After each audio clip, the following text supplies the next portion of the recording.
Have you ever heard the phrase as slow as molasses? Well, on midday, Wednesday, January 15, 1919, that phrase took on a deadly new meaning.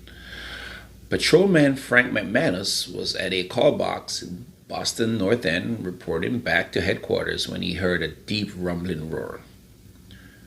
What he didn't know was that just blocks away, a 50-foot high, 90-foot wide storage tank holding 2.3 million gallons of molasses had ruptured. In an instant, the sticky brown wave tore through the streets at 35 miles an hour. It stood 25 feet high and 160 feet wide, smashing into buildings, tearing two city blocks apart, and sweeping the local fire station straight into the Boston harbor, killing 21 people and injuring 150 in the process.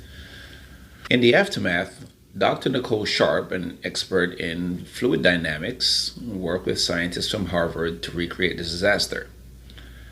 They broke it down into two stages. First, there was the tsunami. Molasses is 1.5 times heavier than water, and when the tank burst, all that potential energy became raw kinetic force, pulverizing everything in its path.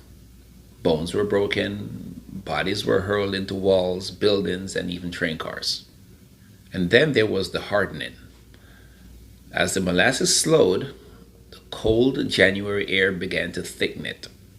Within minutes, it was so dense that even rescuers struggled to move through it.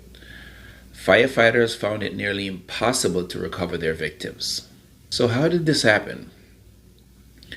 The Purity Distilling Company had built the tank in 1915 to meet the booming demand for military ammunitions. Molasses was purchased from Puerto Rico, Cuba, and the West Indies and processed into raw alcohol for dynamites and smokeless powder used in England and France.